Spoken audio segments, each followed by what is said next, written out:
Pernahkah lo merasa stuck di hidup lo?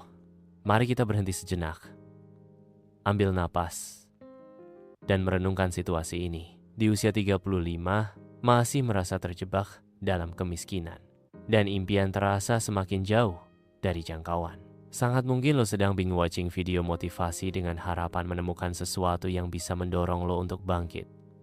Faktanya, banyak orang yang merasakan hal yang sama. Menurut survei yang dilakukan oleh Pew Research Center, sekitar 30% individu berusia 30 hingga 40 tahun merasa tidak puas dengan keadaan ekonomi mereka.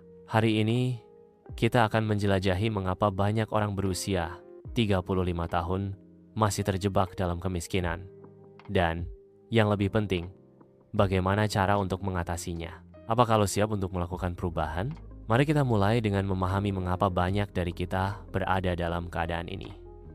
Usia 35 adalah fase kritis dalam kehidupan masyarakat modern. Banyak orang pada usia ini sudah memiliki keluarga dan tanggung jawab yang besar. Menurut data dari Badan Pusat Statistik, mayoritas individu di usia ini akan mengalami peningkatan biaya hidup yang mencakup pendidikan anak, kesehatan, dan cicilan rumah. Hal ini dapat menjadikan seseorang merasa tertekan dan terperangkap dalam rutinitas sehari-hari tersebut. Seperti yang diceritakan oleh seorang teman media sosial saya, dia merasa seperti jongos di rumah orang lain, terjebak dalam rutinitas dan tanggung jawab yang tiada henti. Mindset yang dimiliki oleh generasi ini juga dapat menjadi penghalang. Banyak yang telah mendengar ungkapan bahwa uang bukan segalanya. Ini memang benar. Tetapi dengan syarat, tanpa uang yang cukup, hidup akan menjadi sulit dan tantangan semakin besar. Mindset yang meremehkan pentingnya finansial seringkali membuat orang merasa cukup dengan situasi yang ada, tanpa berusaha untuk mencapai lebih. Satu sisi positif dari pendekatan ini adalah untuk fokus pada kebahagiaan dan hubungan pribadi. Namun tanpa finansial yang stabil, aspek tersebut akan terganggu. Sebuah survei menunjukkan bahwa 70% orang merasa stres akibat masalah keuangan, dan ini mampu mengganggu kesehatan mental dan relasi interpersonal. Tak bisa disangkal bahwa ketidakpastian ekonomi menjadi angin segar dalam pembahasan ini. Krisis ekonomi, seperti yang kita alami selama pandemi COVID-19, telah menyebabkan banyak orang kehilangan pekerjaan atau dipaksa untuk menerima pekerjaan yang lebih rendah dari kemampuan mereka. Berdasarkan statistik dari Kementerian Tenaga Kerja Indonesia, pengangguran di kalangan usia 35 tahun ke bawah meningkat hingga 15% selama masa krisis tersebut. Ini tidak hanya akan mempengaruhi ekonomi individu, tetapi juga menjadi alasan yang kuat bagi mereka yang terjebak dalam kemiskinan. Terasa seperti hukum gravitasi menarik mereka ke bawah. Di saat mereka merasa tertekan dan tak berdaya, sudah saatnya kita berdiam sejenak dan mempertimbangkan pentingnya memiliki rencana cadangan. Penting untuk memiliki strategi alternatif, seperti mempelajari skill baru, beradaptasi dengan kebutuhan pasar, atau mulai menjalankan bisnis sendiri. Pendidikan keuangan yang kurang juga menjadi faktor utama.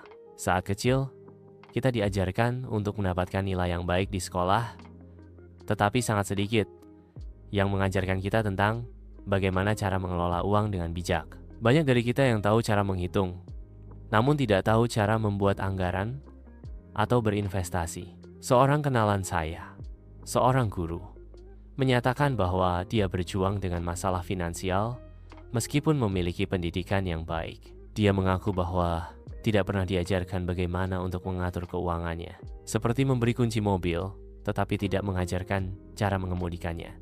Ini mengingatkan kita bahwa pengetahuan tentang uang sangat penting untuk mencapai kebebasan finansial. Tidak dapat dipungkiri bahwa gaya hidup juga berperan besar dalam pencapaian ekonomi seseorang.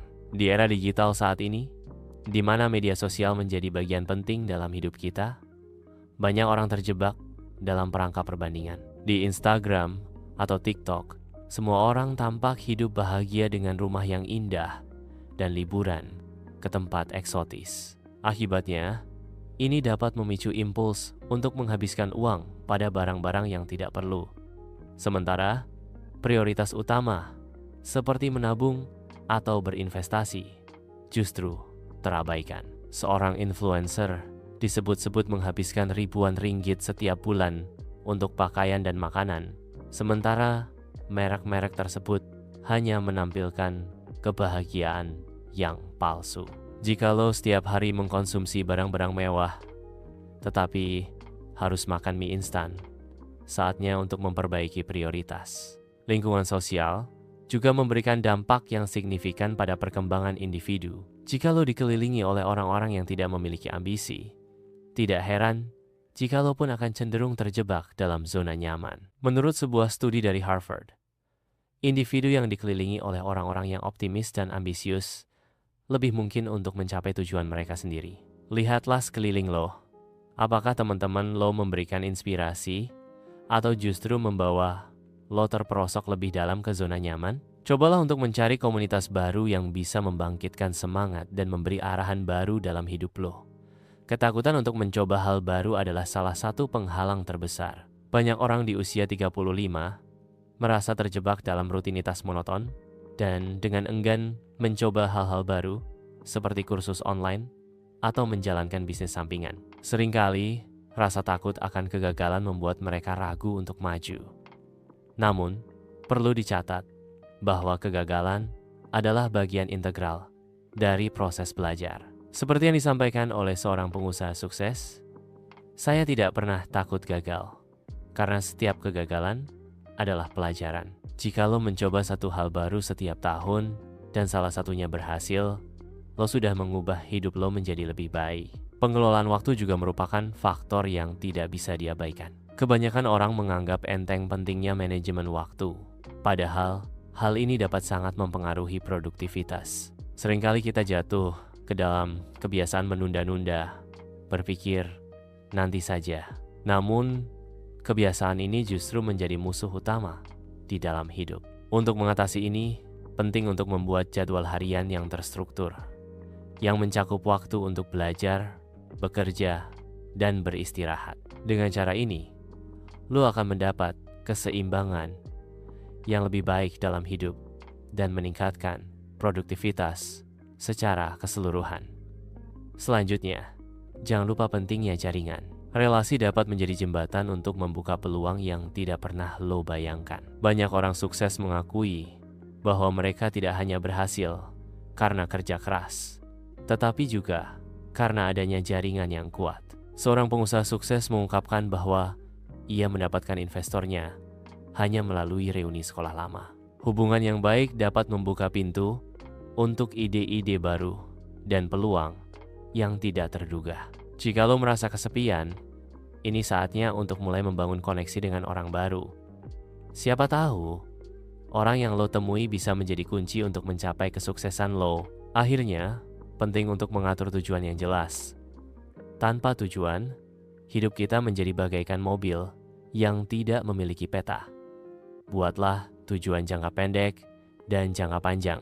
Mengatur target seperti, dalam 1 tahun saya ingin menabung untuk liburan, atau dalam 2 tahun saya ingin memulai usaha, dapat memberikan fokus yang lebih baik pada hidup lo. Buatlah rencana yang dapat dijalankan setiap hari. Dan ingatlah untuk selalu mematuhi tujuan tersebut. Dengan jelasnya tujuan, lo akan lebih termotivasi untuk mencapainya dan meraih impian yang lo inginkan. Setelah mendengar 10 alasan mengapa banyak orang di usia 35 tahun masih terjebak dalam kemiskinan, sekarang lo dihadapkan pada pilihan. Lo ingin tetap di tempat yang sama atau berusaha keluar dari zona nyaman dan memperbaiki hidup lo. Perubahan tidak akan terjadi dengan sendirinya. Lo harus mengambil langkah pertama. Apa langkah pertama yang akan lo ambil setelah menonton video ini? Ayo, bagikan pemikiran lo di kolom komentar di bawah. Ingat, perubahan dimulai dari langkah kecil. Sampai jumpa di video berikutnya.